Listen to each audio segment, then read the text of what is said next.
નમસ્કાર મિત્રો, ધોરણ 8 માટે NMMS એક્ઝામ 2024ના ફોર્મ ભરાવાના શરૂ થઈ ગયા છે। આપણે ઘણા સમયથી વિચારતા હતા કે ફોર્મ ક્યારે ભરાશે, તો ફોર્મ ભરાવાના હવે શરૂ થઈ ગયા છે।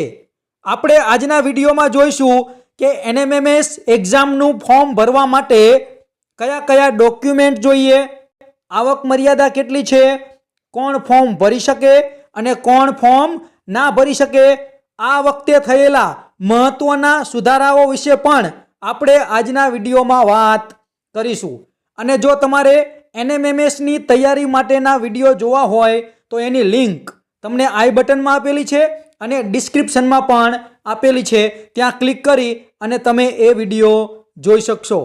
તો મિત્રો, જો તમે મારી ચેનલ ઉપર પહેલીવાર આવ્યા હોય તો મારી ચેનલ સબસ્ક્રાઇબ કરી બાજુમાં આવેલું બેલ આઇકન પ્રેસ કરી લેજો, જેથી આવનારા બીજા મહત્વના વિડીયો ઝડપથી તમારા સુધી પહોંચી શકે। તો ચાલો મિત્રો, આજે આપણે NMMS એક્ઝામ 2024 વિશે સંપૂર્ણ માહિતી જોઈએ। સૌથી પહેલા, ફોર્મ કોણ ભરી શકે? વિદ્યાર્થીની લાયકાત શું હોવી જોઈએ ફોર્મ ભરવા માટે? તો વિદ્યાર્થી ધોરણ 8માં સરકારી પ્રાથમિક શાળા તથા ગ્રાન્ટેડ પ્રાથમિક શાળામાં અભ્યાસ કરતો હોવો જોઈએ। એટલે કે પ્રાઇવેટ સ્કૂલમાં અભ્યાસ કરતો હશે તે વિદ્યાર્થી ફોર્મ ભરી શકશે નહીં।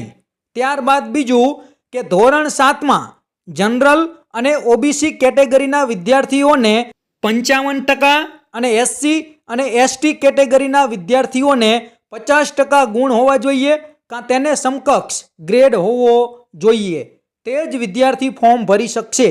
આના કરતાં ઓછા ગુણ હશે તો એ વિદ્યાર્થી ફોર્મ ભરી શકશે નહીં।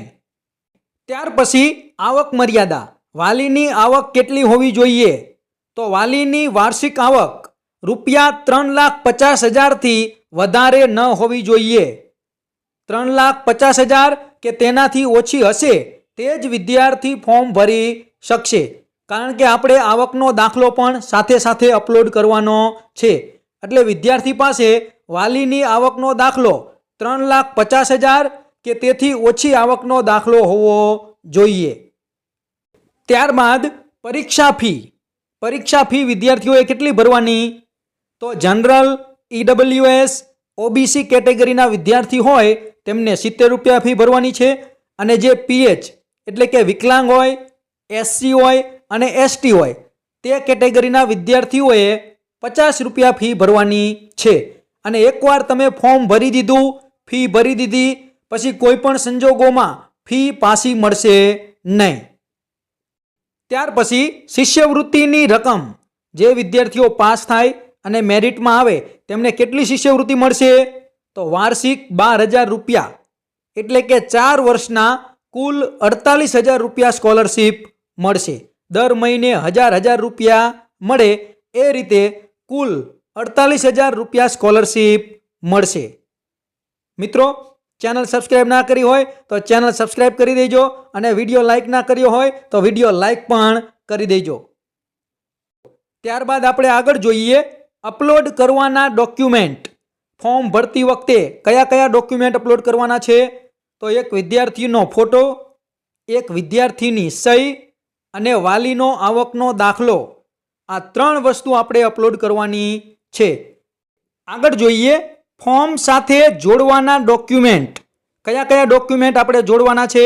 તો સૌથી પહેલાં ફોર્મની પ્રિન્ટ, આપણે જે ઓનલાઈન ફોર્મ ભરેલું છે તેની પ્રિન્ટ, ત્યાર પછી ફી ભર્યાનું ચલણ, જે આપણે વિદ્યાર્થીની ફી ભરી છે એનું ચલણ, પછી આવકનો પ્રમાણિત દાખલો એટલે કે તલાટીના સહી સિક્કાવાળો પ્રમાણિત દાખલો, પછી જાતિનો દાખલો, જે વિદ્યાર્થીઓને લાગુ પડતો હોય તેને જાતિનો દાખલો, ત્યાર પછી અપંગતાનું પ્રમાણપત્ર, જો કોઈ વિદ્યાર્થી અપંગ હોય તો એને અપંગતાનું પ્રમાણપત્ર જોડવાનું છે, અને છેલ્લે ધોરણ 7ની માર્કશીટ।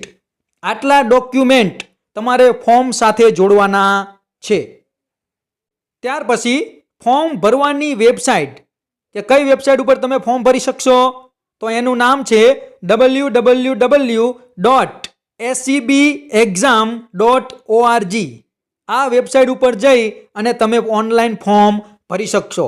એ ઓનલાઈન ફોર્મ કઈ રીતે ભરી શકાય તે પણ આપણે આગળના વિડીયોમાં જોઈશું. એટલા માટે તમે ચેનલ સબસ્ક્રાઈબ કરી લેજો, જેથી એ વિડીયો પણ ઝડપથી તમારા સુધી પહોંચી શકે. તો આપણે www.acbexam.org આ વેબસાઇટ ઉપર જઈ અને ઓનલાઈન ફોર્મ ભરવાનું છે. ત્યાર પછી ફોર્મ ભરવાનો સમયગાળો ક્યાં સુધી તમે ફોર્મ ભરી શકશો? તો તારીખ 20/2/2024 થી 28/2/2024 સુધી તમે ફોર્મ ભરી શકશો. અને પરીક્ષાની તારીખ શું હશે? તો પરીક્ષા લેવામાં આવશે તારીખ 7/4/2024ના રોજ NMMSની પરીક્ષા લેવામાં આવશે. ત્યારબાદ અભ્યાસક્રમ શું હશે પરીક્ષામાં? તો NMMSની એક્ઝામમાં કુલ 2 વિભાગ હશે, મેટ અને સેટ. તો મેટ એટલે બૌદ્ધિક યોગ્યતા કસોટી, જેમાં 90 ગુણ હશે, એટલે કે જુદી જુદી આકૃતિઓ, બૌદ્ધિક ક્ષમતાને લગતા પ્રશ્નો એમાં હશે. અને બીજો વિભાગ સેટ કે શૈક્ષણિક યોગ્યતા કસોટી 90 ગુણ. તો એ સેટમાં કયા કયા વિષય આવે? તો ધોરણ 7માંથી ગણિત, વિજ્ઞાન અને સામાજિક વિજ્ઞાનનો સંપૂર્ણ અભ્યાસક્રમ, અને ધોરણ 8માંથી ગણિત, વિજ્ઞાન અને સામાજિક વિજ્ઞાનનો માત્ર પ્રથમ સત્રનો અભ્યાસક્રમ આવશે. તો આ રીતે NMMS પરીક્ષાનું પેપર કુલ 2 વિભાગમાં હશે, સેટ અને મેટ. તો આ બરાબર તમે યાદ રાખજો. આગળ જોઈએ પેપર સ્ટાઇલ. પેપર સ્ટાઇલ કેવી હશે?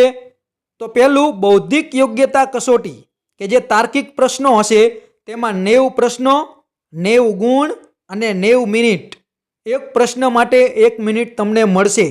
અને બીજા વિભાગમાં શાળાકીય યોગ્યતા કસોટી, એમાં પણ 90 પ્રશ્નો, 90 ગુણ અને 90 મિનિટનો સમય મળશે. એટલે કે કુલ 180 પ્રશ્નો, 180 ગુણ અને 180 મિનિટનો તમને સમય મળશે. તો આ રીતે પેપર સ્ટાઇલ હશે. છેલ્લે ક્વોલિફાઈંગ ગુણ, કે પાસ થવા માટે કેટલા ગુણ જોઈએ? તો સૌથી પહેલાં જનરલ અને OBC કેટેગરીના જે વિદ્યાર્થીઓ છે તેમને 40% ગુણ જોઈએ પાસ થવા માટે. એટલે કે 180માંથી 72 ગુણ આવશે તો તેઓ પાસ થઈ જશે. ત્યાર પછી SC અને ST કેટેગરીના જે વિદ્યાર્થીઓ છે તેમને 32% ગુણ જોઈશે. એટલે કે 180માંથી 58 ગુણ આવે તો તેઓ પાસ થઈ જશે. પણ માત્ર પાસ થવાથી કંઈ આપણું વળશે નહીં. આપણે તો મેરિટમાં આવવાનું છે. એટલે આપણે જેટલા વધારે ગુણ લાવશું એટલી જ આપણી મેરિટમાં આવવાની શક્યતા વધી જશે.